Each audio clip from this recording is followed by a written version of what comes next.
When you think of the name Farrah Fawcett, you think of large, voluminous hair, just bouncy, layered. People are still recreating the Farrah Fawcett hair today. She was an icon, a beauty legend, but she was also an A-list celebrity known for her roles on Charlie's Angels as one of the angels. And she was a 4-time Primetime Emmy Award nominee and 6-time Golden Globe Award nominee. She was on everyone's walls, like her posters. She even had the poster with the red bikini, which we're going to talk about later in the video, sold more copies than any other poster in the world globally. She couldn't go nowhere without security guards. I mean, she was super famous, a big deal with stalkers and all the works, right? But while being on top of the world, it did not last forever for Farrah Fawcett. Her career ended and her life ended in the most tragic way when she was diagnosed with anal cancer. And there was a lot of stigma and controversy around her having anal cancer because there was a lack of education in that era on what it is. She ended up documenting it. We're going to talk about all of that in the video. Also, because it came from HPV, which is an STI, and you get it transmitted sensually, intimately, a lot of people just assumed that she just had loose morals and she was just out there living wild, and, you know, morality, carnality became an issue where she just wanted to remove the stigma around that. And it's gonna get pretty deep, and we're gonna get into all of that and also some of the scandals. Her life was like a drama, a soap opera, if you will, of nonstop drama and scandals, but she still left her mark and legacy, and she deserves her flowers. She deserves to be remembered. And I think her story is very inspirational, also very educational. But for us to get to the darker themes, we have to start from the beginning, which is her childhood and then her career. Who is Farrah Fawcett? How did she get here? And before we get into all of that, first, hey friend, welcome to my channel, Crane Allude, where we deep dive and break down the most iconic stars through history. If you're not yet subscribed, please be sure to do so. And if you're already subscribed, please turn on your notification bell so you never miss an upload. Now, without further ado, let's get into this video and let's start with her childhood. So she was born in the heart of Corpus Christi, Texas on February 2nd, 1947. Her name was Mary Farrah Fawcett, and she was the baby of the family with just one older sister. So her mom, Pauline Alice, was a homemaker. She was the queen of the household, while her father, James William, made his money in the oil fields as an oil field contractor. So they grew up pretty established, okay? Farrah's roots were a vibrant tapestry of Irish, French, English, and Native American heritage. And from the get-go, Farrah's father had this idea to raise her and her sister more like the sons he never had. This tough love kind of parenting turned out to be the push Farrah needed. She later said it was her dad who taught her to reach for the stars, to push the envelope on what she thought possible. And she had an athletic edge, which was a gift from her dad, who cheered her on to ace every sport she tried, with tennis stealing her heart. Farrah and her mother were two peas in a pod, with Farrah often saying her mom was not just her best friend, but the most nurturing soul she knew. That tight-knit family vibe was everything to Farrah, growing up with the Texas sun overhead and a sense of how crucial family is. Raised Roman Catholic, Farrah kicked off her school at St. Patrick's Parish School. For a little while, she actually considered being a nun. As she told Brian Linehan in a 1979 interview, and I quote, "I think I only wanted to be a nun for about a week. I think that I had feelings, probably. I went to a Catholic school, and I think as I started to develop and I started to have feelings towards men, I was a little confused with having certain feelings and yet being told I wasn't supposed to have these feelings," she recalled. For a while, she figured that it would simply be easier to head to a convent and force herself to stop having those feelings, but that was short-lived. Moving on to her high school days at W.B. Ray High School, where she basically owned the title of Most Beautiful all 4 years. She was voted Most Beautiful. For her college years, she found herself at the University of Texas, dabbling in microbiology before her artistic side called, shifting her focus to art. Living off campus at the Mayfair House, she joined Delta Delta Delta sorority, and by her freshman year, she was rocking the campus as one of the 10 most beautiful co-eds, a title never before snagged by a freshman. After this honor, she became a mini celebrity, with young men taking weekend trips across Texas just in case they could catch a glimpse of Fawcett. Much to her annoyance, she was known for her beauty since childhood. Fawcett's mother is quoted in Texas Monthly claiming that women would approach her and her young daughter in stores, saying, and I quote, "She looks like an angel." Fawcett recalled her childhood neighbors coming to stare at her. "I always felt so conscious," Fawcett told the magazine. "I wanted people not to look at me because so many people kept looking at me," end quote. But Farrah was never vain. Her hometown friends described her as an athletic tomboy who rarely wore makeup and shied away from the attention. She preferred to be out in the wild, sweaty, and one with nature. Growing up, Farrah enjoyed tennis, swimming, horseback riding, fishing, and hunting. Her friends say Farrah's popularity stemmed from her humility and kindness, treating everyone equally and defending those who were bullied. Farrah had this magnetism. Guys literally skipped their own classes and memorized Farrah's schedule just to catch a glimpse of her walking to her class or her grabbing lunch. Despite the attention, Farrah remained grounded, always amazed by her own reflection in the fame mirror. Campus buzz was that she was destined for stardom, that Hollywood's glittering lights would come knocking. And they weren't wrong. Her photos started making the rounds, catching eyes all the way to Hollywood. Enter David Mirish, a talent agent who saw stars in Farrah. He was on the phone like a man possessed, trying to woo her to LA for 2 years. Farrah played hard to get, turning him down time and time over 2 long years. But the summer of '68 was a game changer. With her parents' blessings, Farrah packed her dreams and hit Los Angeles, checking into the Hollywood Studio Club, where was a house where a lot of aspiring actresses all stayed together, ready to roll the dice in Tinseltown's unforgiving gamble. When Farrah Fawcett strutted into Hollywood back in '68, fresh-faced and just 21, she landed a sweet deal with Screen Gems that had her pocketing $350 a week. Soon she was a golden girl in ads for everything under the sun. Think Ultra Bright, toothpaste to Mercury Cougars cars. She dipped her toes into acting with small gigs on The Flying Nun and I Dream of Jeannie, paving her way through the TV world. In '76, Pro Arts Inc. had this bright idea for a Farrah Fawcett poster. Photographer Bruce McBroom was tasked with capturing Farrah's allure, and let's just say he delivered, okay? But no glam squad in sight, Farrah did her own hair and makeup, even squeezing some lemon juice into her hair for those iconic highlights. Out of a mountain of photos, 40 rolls of film, Farrah picked her top 6, but there was one clear winner. Farrah in a red one-piece swimsuit. That image, it blasted off to become history's best-selling poster. No other poster has sold. Around the same time, Farrah and her hubby, Lee Majors, were hitting tennis balls around with Aaron Spelling, a big shot producer, and Spelling saw sparks in Farrah, casting her as Jill Monroe in Charlie's Angels. The show wasn't just a hit, it was a phenomenon. By the time the TV series rolled out, on September 22nd, 1976, America was hooked. Farrah wasn't just a part of the cast. She was the breakout star, topping popularity polls and snagging a People's Choice Award. In a cheeky '77 TV Guide interview, Farrah joked that the show's success was all thanks to the Angels' no bra policy. And if you thought her acting gig was lucrative, think again. This poster was making her more money than her Charlie's Angels paycheck could dream of. Suddenly, everyone wanted Farrah's hair, sparking a style craze that women everywhere were dying to copy. Charlie's Angels turned into a merchandise goldmine, flooding the market with everything from bubblegum cards to fashion dolls, all graced with Farrah's face. The show's global success kept it alive in syndication, continuing to captivate audiences well past its prime. But she started having trouble with Charlie's Angels. They started writing in scenes where she would just be in a bikini, and they started to sensualize her, if you catch my drift. They were just, limiting her to just her looks and beauty. She started really getting annoyed and wanted to try out more complicated roles and be taken more seriously and not just be seen for her beauty, because all her life, that's all she was. So I can't even imagine how annoying that was. So she would even start to speak up to the writers and be like, okay, you guys are terrible writers. You guys are just writing me in wearing a bikini and it doesn't make sense with the scene. So I'm not going to wear a bikini unless it makes sense with the scene. Where does it make sense? So amidst all of this frustration, Farrah said goodbye to her Charlie's Angels wings and she dove headfirst into the movie scene, but her landing was anything but smooth. Her first big screen gig in Somebody Killed Her Husband didn't just flop at the box office, it got slammed by critics. Some even snarkily dubbed it Somebody Killed Her Career. Ouch.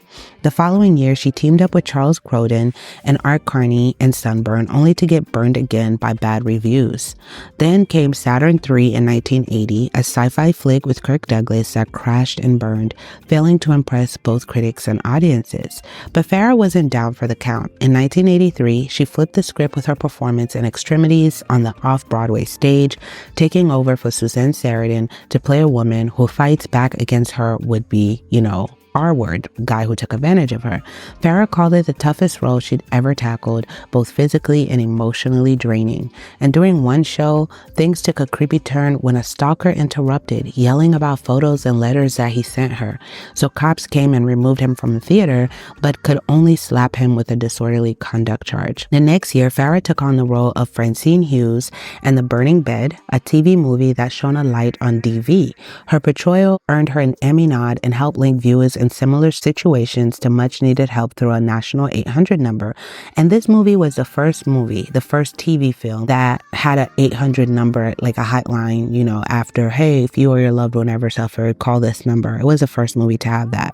This role was a hit, topping TV ratings for the seasons, and it even helped Congress change laws. In 1986, Farrah brought her acclaimed stage role to the big screen with the movie adaptation of Extremities, which not only did well at the box office, but also nabbed her a Golden Globe nomination. She continued to rake in accolades, earning Golden Globe nods for playing Beat Clarksfield in Nazi Hunter, the Beat Clarksfield story in Barbara Hutton and Poor Little Rich Girl, the Barbara Hutton story. She then portrayed Life magazine's trailblazing photojournalist Margaret Burke White in Double Exposure, winning a Cable Ace Award. Her role as Diane Downs in a 1989 miniseries, Small Sacrifices, earned her another Emmy nod and her 6th Golden Globe nomination, with the series winning a Peabody Award for its excellence. And despite her topless scene in Saturn III, Farrah had always resisted releasing bare photos to magazines. Yet in December 1995, she made waves by posing semi-bare in Playboy at 50, followed by another pictorial in July 1997 that also became a bestseller. This time around, she used her body as a brush to paint on canvas, fulfilling one of her long-held artistic dreams. Farrah Fawcett was more than just a pretty face on TV. She had a real knack for creativity, dabbling in sculpting among other arts. When a reporter from the Los Angeles Times got a peek inside her home in 2009, he was greeted by a personal gallery of her sculptures. She was a real good sculptor and worked with a lot of other artists that were great and renowned sculptors also, and her work was in art galleries, museums, etc. So she was very artistic in that. That's a side of her many people don't know either. But let's hop into her relationships real quick. Her love story with Lee Majors reads like a script from one of those old school Hollywood romances. They started seeing each other in the swinging 60s, all because Majors caught a glimpse of Farrah's photo at his agent's office not long after she landed in LA. He was so smitten that he tracked her down to the woman's residence where she was staying and convinced her to go out with him. The two got married in 1973, but by 1979, the relationship hit the rocks, leading to their divorce in 1982. The marriage didn't produce any kids, and during their marriage, Farrah used to wrap up her work days by 6 p.m. just so she could rush home and cook dinner. In a 1976 chat with People magazine, the couple seemed quite pleased with this setup. Majors even made sure her contracts allowed her to leave early enough to play the dedicated housewife role. Farrah joked and said, and I quote, "I can be home by 6:30 and have dinner ready, then he doesn't realize I haven't been home all day," end quote. But even back then, folks raised eyebrows at this old-fashioned arrangement, with the interviewer noting it seemed strange. Post-divorce, Farrah opened up about not really being cut out for the whole marriage and homemaker thing. She craved her freedom, and the more she fought for it, the more their marriage suffered. In 1979, Farrah Fawcett's love life took a turn when she fell for Hollywood bad boy Ryan O'Neal, who was her ex-husband's bestie, like good friend, and he met her by visiting them at the house. Can you believe also that her ex-husband actually gave his blessing for Ryan to go on a date with Farrah Fawcett? They were already separated, but it was like, I guess you can call her and go out with her. That's kind of wild, always wild, but I guess if they like it, I love it. Okay. Their romance was nothing short of a roller coaster, complete with highs that soared and lows that plunged. The couple welcomed their only child, Redmond James Fawcett O'Neal, into the world on January 30th, 1985. Farrah wasn't shy about the struggles in her relationship with Ryan. In a candid 1994 interview with TV Guide, she opened up saying, "Sometimes Ryan breaks my heart, but he's also responsible for giving me confidence in myself." However, the tale took a darker turn post-split when Ryan's daughter, Tatum O'Neal, dropped a bombshell allegation that Ryan physically would hurt Farrah. He'd physically harm her. He had a terrible temper and was very violent. He beat her up, Tatum claimed, casting a shadow over Ryan's image. While they later reunited, their arguments were so bad that their son once said he would, take a knife to himself if they didn't stop fighting. Trauma from his childhood later manifested in a troubled adulthood for him, culminating in a prison sentence he would serve while Farrah was battling cancer, and he started using substance use. The home was just so toxic for him, Ryan wasn't the only man to have captured Farrah's heart. Between 1997 and 1998, she was entangled with Canadian filmmaker James Orr.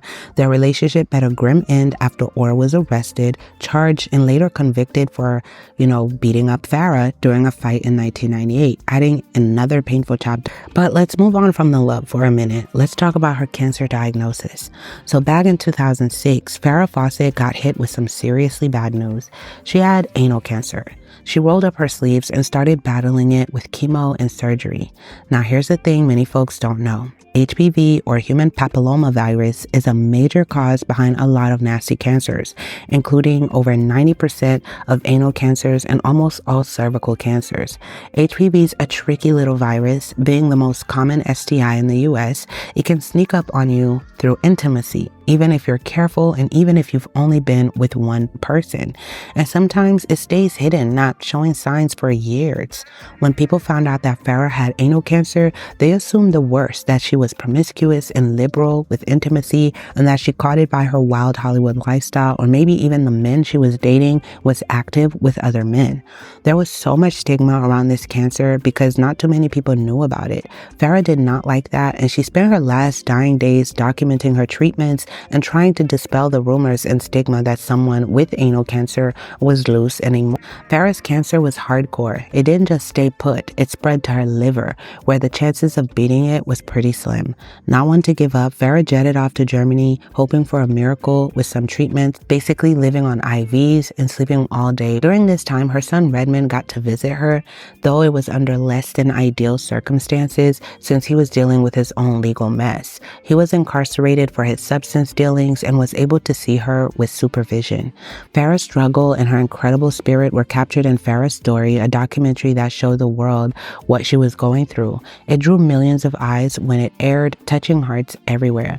Sadly, the fight ended for Farrah on June 25th, 2009. She was 62 years young in a hospital in Santa Monica with Ryan O'Neal and Elena right there with her. News of Fawcett's death was largely overshadowed by media coverage of the death, which occurred 12 hours later on the same day. But here's where Farrah's legacy kicks in. Before she passed away, she set up the Farrah Fawcett Foundation. She wanted to shine a light on HPV and the cancers it can cause, throwing $75,000 into the mix to get the word out. Farrah hoped to lead the charge herself, but cancer had other plans. Her foundation, though, keeps on fighting in her name. There was much scandal when it came to her affairs. Despite their tumultuous past, Farrah and Ryan found their way back to each other in 2001, rekindling their romance. In a statement to their complicated love, Ryan revealed to the Los Angeles Times and Reuters in June 2009 that Farrah had agreed to marry him once she felt strong enough, a wedding promise made in the twilight of her life, but she died before that could happen.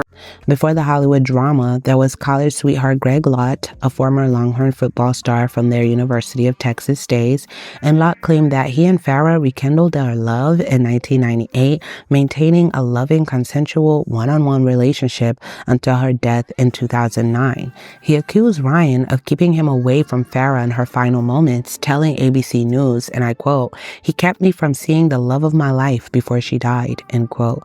In a move that spoke volumes, Farrah left nothing to Ryan and her living trust, but left $100,000 to Lot.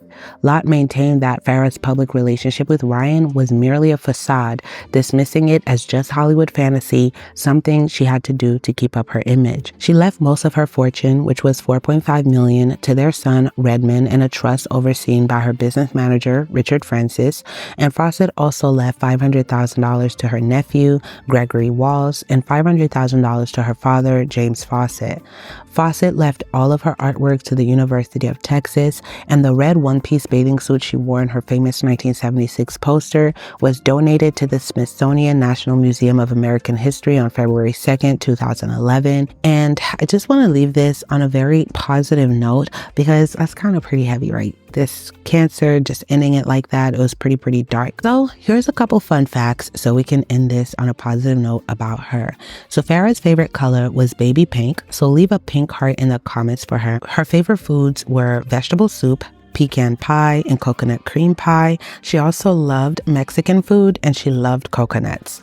Farrah's secret to her famously toned beach body was a daily exercise routine that involved 20-minute circuit of hip rolls, arm circles, and 60 sit-ups.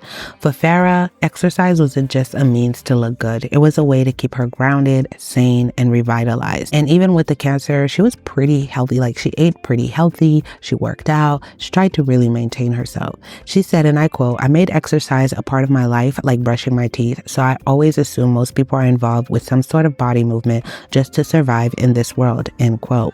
Farrah was a fan of bare skin, and she didn't really like wearing makeup, and she preferred sweaty afternoon beach dives to being prepped and primed on movie sets. She credits beach sand for being the greatest dead skin cleanser and her secret to smooth skin. And makeup in the 70s was minimalistic, reflecting the free-spirited bronze beach babe visual that was so popular. Farrah really embodied this effortless look, favoring the dewy finishes, neutral eyes, sun-kissed skin, and glowy, right? And lightly tinted lips. She loved a pink lipstick. She dusted bronzer across the high points of her face with a focus on her forehead, and Farrah always sported a glossy peach sheen on her cheeks, and on her eyes, Farrah opted for nude and brown shades above her eyelid creases while rotating between a selection of light blue, cream, gold, bronze, mauve, and gray eyeshadows on her eyelids. And when it came to fashion, she was more about being comfortable and being free. She would have went on a red carpet with jeans if she could, because she was so sporty. That was her case. And she used to be in tennis tournaments and actually win them. And she'd compete with anybody, male, female, whatever. So she wasn't just saying to be like a cool girl, oh, I'm into sports, she was actually really could outrun a lot of people and just preferred to be at the beach, just be with her parents. She had such a close relationship with her mom that she always had a room just for her mom in her house whenever she would plan to sleep over, right, come over. And she would leave at the drop of a hat to go be by the side of her mother, be, with her father and stuff. So she loved family also. And even when she went to college, that first week her parents went to drop her off, she didn't want her mom to leave, that her mom ended up having to stay with her in the dorm for a whole week before she was comfortable enough to leave. So her mom was really her best friend. She was a very homely person, and all of her friends and those that were close to her really had nothing but good things to say about her. Even the cast on Charlie's Angels, they all loved her and was like, there was just never any cattiness or jealousy. She became friends with her best friend, Alana, just by complimenting each other. Farrah Fawcett going up to her telling, oh my goodness, you're so gorgeous, you're so beautiful, blah, blah. And just like, what? You're Farrah Fawcett, you're gorgeous, you're beautiful. They became best friends like that. So the more I would read little stories about her life, especially from her friends and family, the more you could just see that, wow, she was a really nice person. She was genuine. It wasn't like a facade. She was a cool person. World. Hollywood did a number on her, and she was on David Letterman's show, I believe, and had a moment where people thought that she was under the influence. She was slurring her speech, distracted, looking a little paranoid. She did describe that as she was just reacting to the audience, and she was just playing up an image. She was acting like that on purpose to promote her, Playboy poster or whatever. But people didn't believe it and thought she was on substances and stuff. And we don't know. Hollywood is Hollywood. And in the 70s and 80s, everyone was, under the influence. It's just the norm that was in that era. And they didn't really realize, like I said, lack of education. No one really realized just how toxic, those substances are and would be in their later lives. They didn't realize it was just good and party lifestyle for them. So it's unfortunate, just like with this cancer, a lot of education was not there. So there's that with her son getting into it, just living the high life and stuff like that. But just the Hollywood culture, and her family didn't really care for the Hollywood culture. They supported her, they loved her, but they wanted to just stay in Texas and, you know, be in the outdoors. They didn't really care for it. So when she'd come and visit them, they had to really make sure paparazzi and all of that was not around. They didn't really care for it. And because she came from such a quiet life, I mean, this woman wanted to be a nun. That's how quiet her life was and how she was into her Bible and stuff like that. And then you go into the complete opposite world of Hollywood, where you're so beautiful and you're constantly getting praised on your good looks and everybody want to talk to you. People are pursuing you and they're offering you free things. And I just can't even imagine. Comment below your thoughts, but leave a pink heart emoji in the comments for her, and comment below who else would you guys like me to do a video for. If you like the music you listen to, the link is in the description. I love you guys so much. Thank you for tuning in. Until next time.